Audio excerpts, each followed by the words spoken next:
Hello, welcome to the Jewish Sports Podcast. I am your host, Roy Kessel, and today we are very excited to have with us special guest Nate Fish. Nate is the CEO of Israel Baseball Americas, and he's got a strong background and is doing amazing work with the program. So, Nate, thank you for taking time to join us today.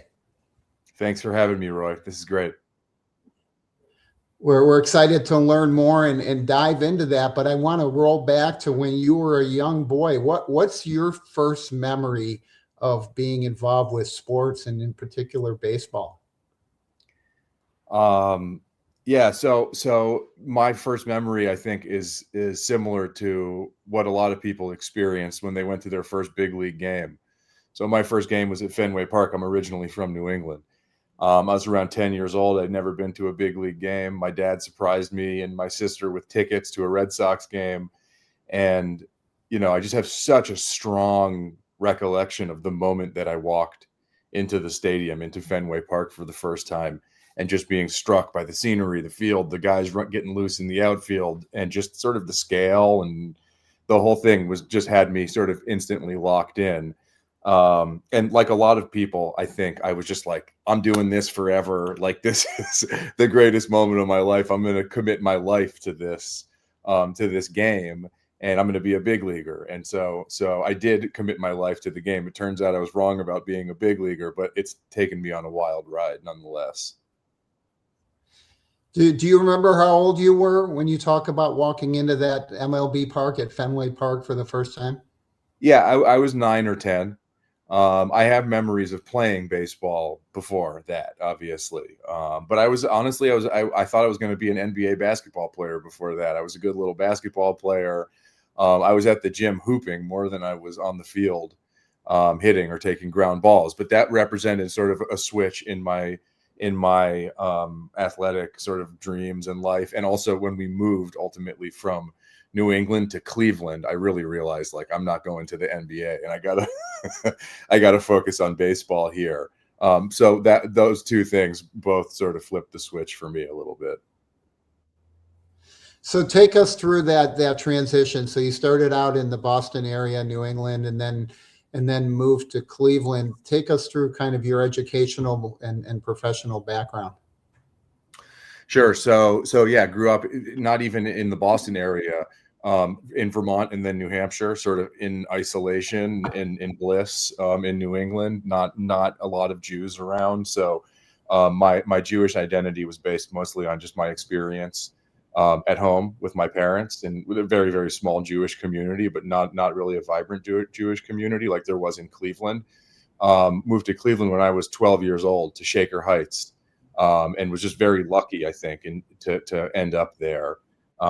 Athletically, just for life in general, it was at around the time in life when the lights sort of turn on for most people, anyway. So the timing was perfect for me to move from a rural area to sort of a more urban area. Lots of good athletes, lots of opportunity, much bigger Jewish community. Was bar mitzvahed ultimately in Cleveland, and so I think it was a really good place for us to wind up. Ended up attending Shaker Heights High School, playing there with great teammates. One of my teammates, Matt Greer, ended up pitching in the big leagues for 10 years. And then I went on to the University of Cincinnati to play in college, where one of my teammates there, Kevin Euclid, also ended up playing in the big leagues for 10 years. So I was lucky to be around good people, good players, just a couple of really good institutions in Shaker Heights and at Cincinnati. Well, certainly Shaker's got a strong Jewish community. Tell us a little bit what that transition was like for you coming from Vermont, New Hampshire, where, as you said, there was not really a strong community. And then all of a sudden you're immersed in a much more active Jewish environment. Yeah, so we moved there because my mom got a job at the Jewish Federation of Cleveland. So she had attended Brandeis University for undergrad, wanted to be a rabbi, couldn't be ordained in the 70s because I think even the Reform movement was not ordaining women in that era. So brought a lot of that sort of very Jewish energy into the household, and then ended up going back to the Hornstein program at Brandeis, getting her master's degree in Jewish communal services, and then that's what took us to Cleveland ultimately. So we were really plugged in. I mean, I remember was on the, hitting the phones at the telethon for the Jewish Federation of Cleveland, trying to raise $10 at a time from calling all the Jews in town. And so I kind of grew up in the Jewish nonprofit world, and I think it's really cool that I ended up running this sort of hybrid of a Jewish nonprofit and a professional baseball organization. I think that's one of the cool things about Israel baseball, for me especially, but for our staff and our donors and everyone. It's this sort of intersection of these two, primary components of our identity, which is baseball and Judaism. So I'm really lucky to be able to do that and see it sort of as a continuation of my mother's work in the Jewish nonprofit world. So take us through the process of how you got there, right? So you grew up in Shaker, as you said, you played at Cincinnati, right? So going from being a player to where you are now, what did that process look like? Yeah, so I had only sort of imagined life up until making it this fantasy of like making it to the big leagues, and like that was my only sort of consideration for a future. That sort of came crashing to a halt when I didn't get drafted out of UC. And all of a sudden, this happens, I think, to all athletes. You sort of step off the train and you have to figure out what to do next. So I moved to New York City. I ended up actually finishing school at the New School University in New York. I didn't graduate from the University of Cincinnati. My 4 years of athletic eligibility were up. I was out of there, moved to New York City, had this loose concept of wanting to become a writer and an artist. So I studied creative writing at the New School University, but I didn't really know how to earn a living or do anything except play baseball. I'd sort of been so focused on that my whole life. And so I started coaching baseball, coaching youth baseball in New York City at a small indoor baseball facility on the Upper West Side, and just sort of got into coaching and learning. And that sort of put me on this path. I never could have imagined eventually I would sort of, climb the ladder of the baseball world into summer collegiate baseball and professional baseball and the World Baseball Classic and the Olympics. It was just, I needed a job and knew baseball and didn't know how to do anything else. So it was very humble beginnings. I didn't have many ambitions to sort of coach at higher levels at the time. I was really focused on art and writing. But I was good at coaching. I would say I was better at coaching than I had been at playing. And was also lucky to get back into playing in 2007, a couple years after I had left Cincinnati. There was an attempt to bring professional baseball to Israel, and I was coaching. I was playing actually professional fast pitch softball at the time, which I didn't even know had existed, but was just an amazing experience. And it was just perfect timing for me to get back into baseball. And again, to connect this back to my Jewish identity, because the league was in Israel. And so I ended up playing for the Tel Aviv Lightning in 2007. And that league was a failure. It only lasted 1 year, but it set this chain of events into motion for me personally, and for a lot of guys that played in the league that are still involved in the project almost 20 years later. So in one sense, the league was a failure, and in another sense, it introduced so many of us stateside to Israel baseball. Well, I think that one of the things that's interesting is you talk about that journey of every athlete hitting that point when they realize they may not make it, right? And even if they did make it, we see so many athletes go through that transition. It's just 5 or 10 years later when they realize, I did make it, I had my career, but my career is now over, right? And baseball probably has more longevity than a lot of the other sports, but it's still at some point your athletic career is done and you have to figure out what's next. So what attracted you to the coaching side of things? I think I was always sort of cut out for it. I think I caught in college, oftentimes catchers transition quite easily into the coaching side. I think from our college team, if you had to pick one or two guys and say, hey, that guy's going to end up being a baseball coach, I was probably one of them. I just liked the game a lot, and I liked being on the field, and I liked the grind, and I liked the work. So I was sort of a logical transition into coaching. And like I said before, I'd been on the baseball field my whole life. It was the only thing that made sense to me. I wasn't going to go, I don't know, be a novice, waiter or work retail or any of that stuff. It was just like, I'm a baseball person. It just, when your playing career ends, your coaching career starts. And like I said, I was lucky to actually be able to play and coach in tandem for many, many years. I ended up playing for the national team till I was 37 years old.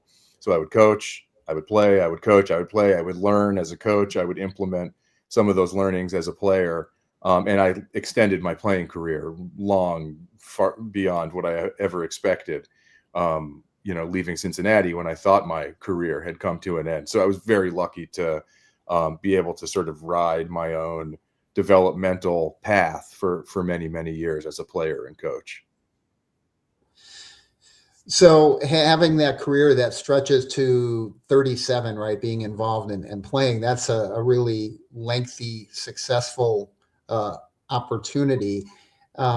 Oftentimes when you see people have that length of opportunity, they come back and they're like, well, now I'm ready for something completely different. But that's not what you wanted. You wanted to stay around. So what attracted you to the role you're in now?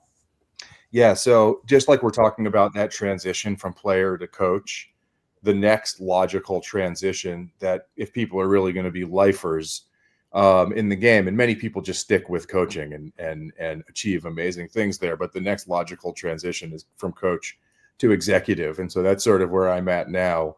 I still am coaching some, and I'll be on the coaching, excuse me, on the coaching staff at the World Baseball Classic.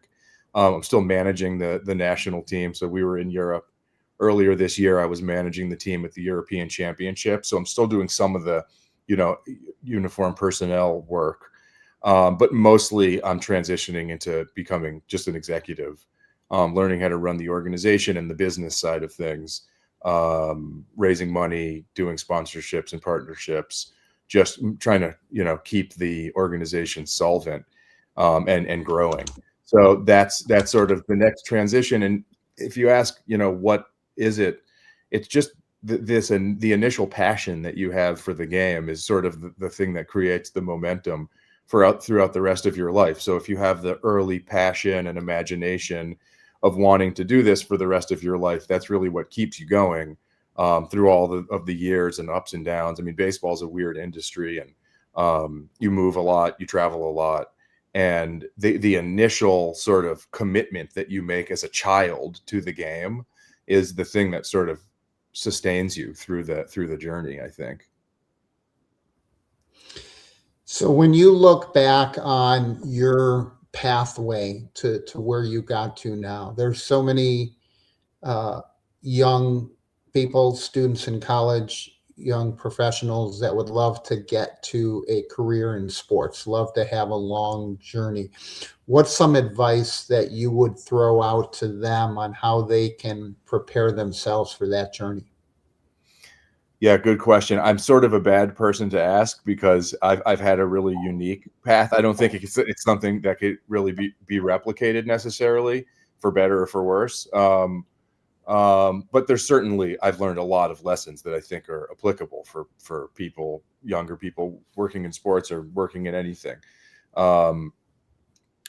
One of them that comes to mind is, I think it was Jordan Peterson, who's a popular podcaster, say that the one thing that you can do to advance professionally is be sort of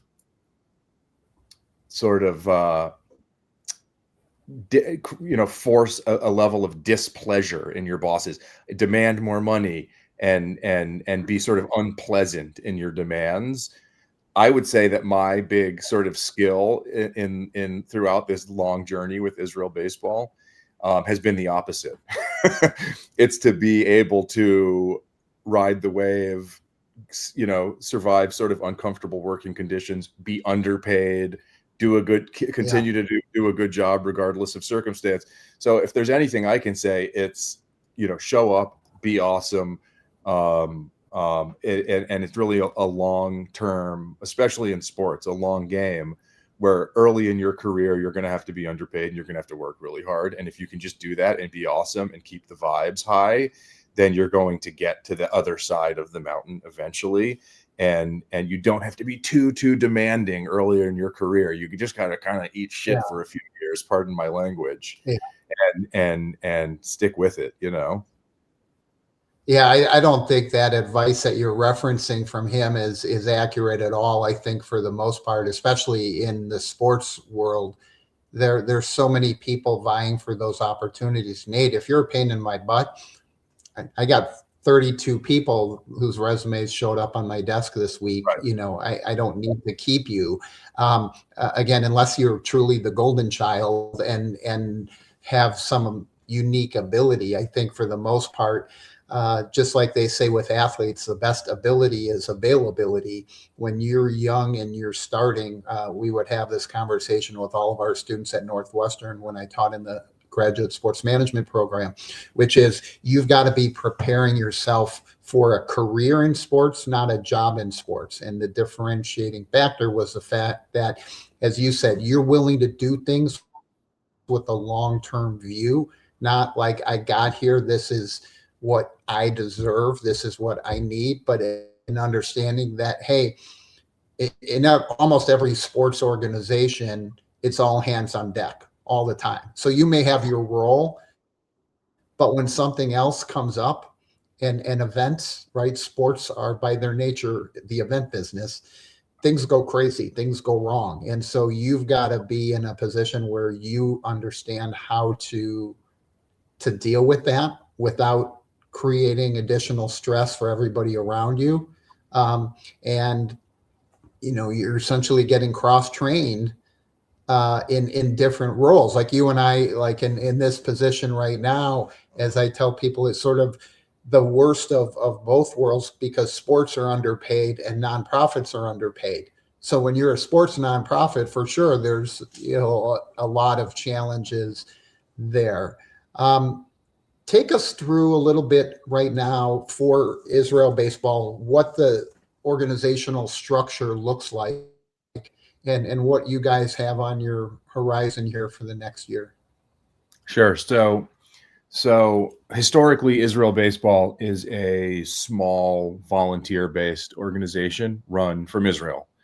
I moved there in 2013, made Aliyah, and was the national director for that organization for 3 years. And so I know it really, really well. I know the ins and outs of that organization and just how small, quite frankly, baseball in Israel is, and the struggles and the needing facilities, and the kids don't have enough access to umpires and coaching, all the stuff that we take for granted in the U.S. It's a real challenge there, as it is in many countries that are primarily non-baseball playing countries. But despite that, we've done an amazing job in the last 10 years. We've sort of gone from being bad to being good. When I started playing for the national team, we were ranked 47th in the world.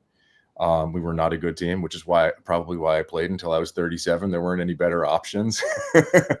But we're currently ranked 19th. So we've kind of climbed the ladder of international baseball. We've gone to 3 World Baseball Classics and amazingly qualified for the 2020 Tokyo Olympics. So we're one of the great success stories in international baseball. But we knew to sustain that success and to not sort of go back to the dark days of Israel baseball, we had to launch a professional baseball organization in the U.S. So in 2024, we partnered with that small volunteer organization in Israel called the Israel Association of Baseball, and we launched Israel Baseball Americas. We have so many resources. We have so many alumni that want to stay involved, scattered throughout professional baseball in the U.S. We have so much demand for the brand in Jewish communities around North America. We knew we had to launch this new organization and transition some of the operations over to the U.S. So the stuff that America's focuses on are the scouting and player development for the national team. So creating a pipeline. I mean, we've relied for many years throughout this run that I'm describing on some of the same guys who have extended their careers, like me, beyond what they had ever imagined just to keep playing for the national team. But we need to really reinvigorate that pipeline. So we do scouting and player development. We do the media and marketing, trying to sort of take that to the next level. All of the fundraising and finance for the communities throughout North America. And we try and provide human and financial resources for the organization in Israel to impact the national team program, to impact baseball development on the ground in Israel, build fields, build facilities, provide all of the remote coaching tools that they need over there.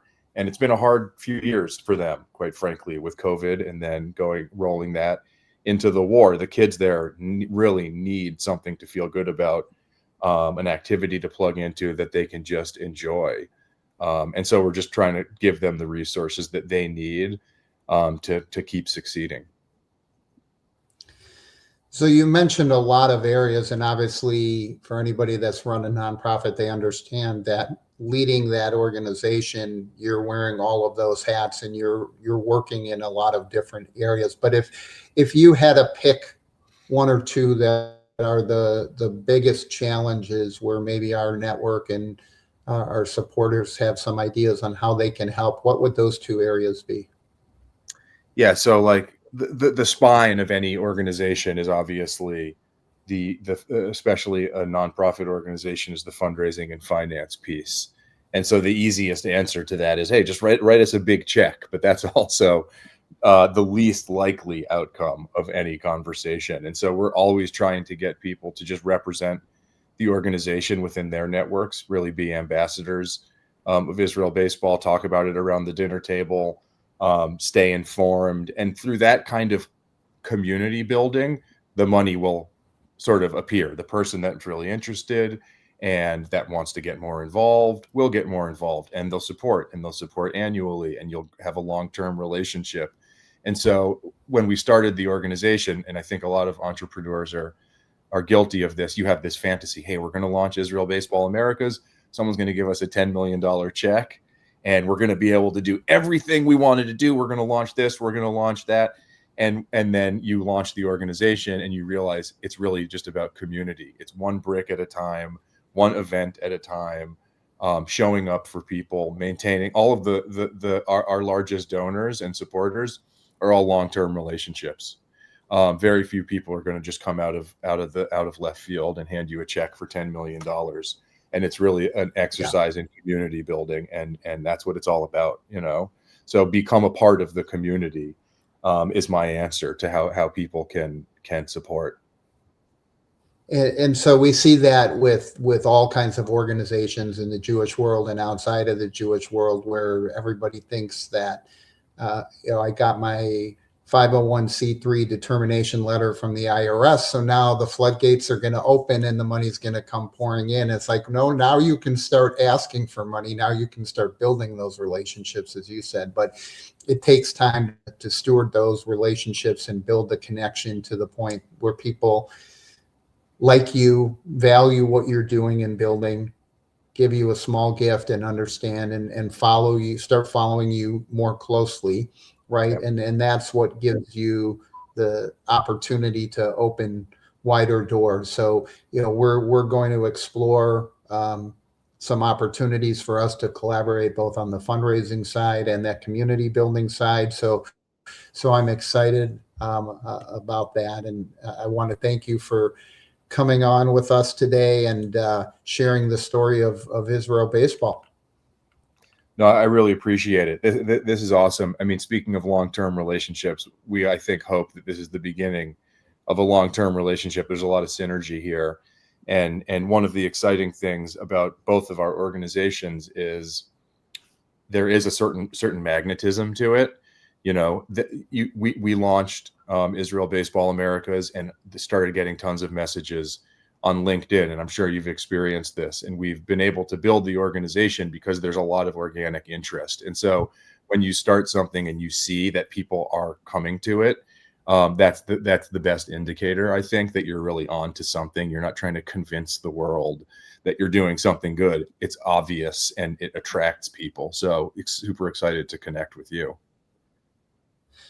Well, I appreciate your time. We're excited to see how we can build some permanence and growth from both sides of the coin. So before we close up, we want to have a little bit of fun here. So we're going to use our superpowers and wave our and we're going to appoint you as commissioner of a sport. So you tell us what sport you're going to pick.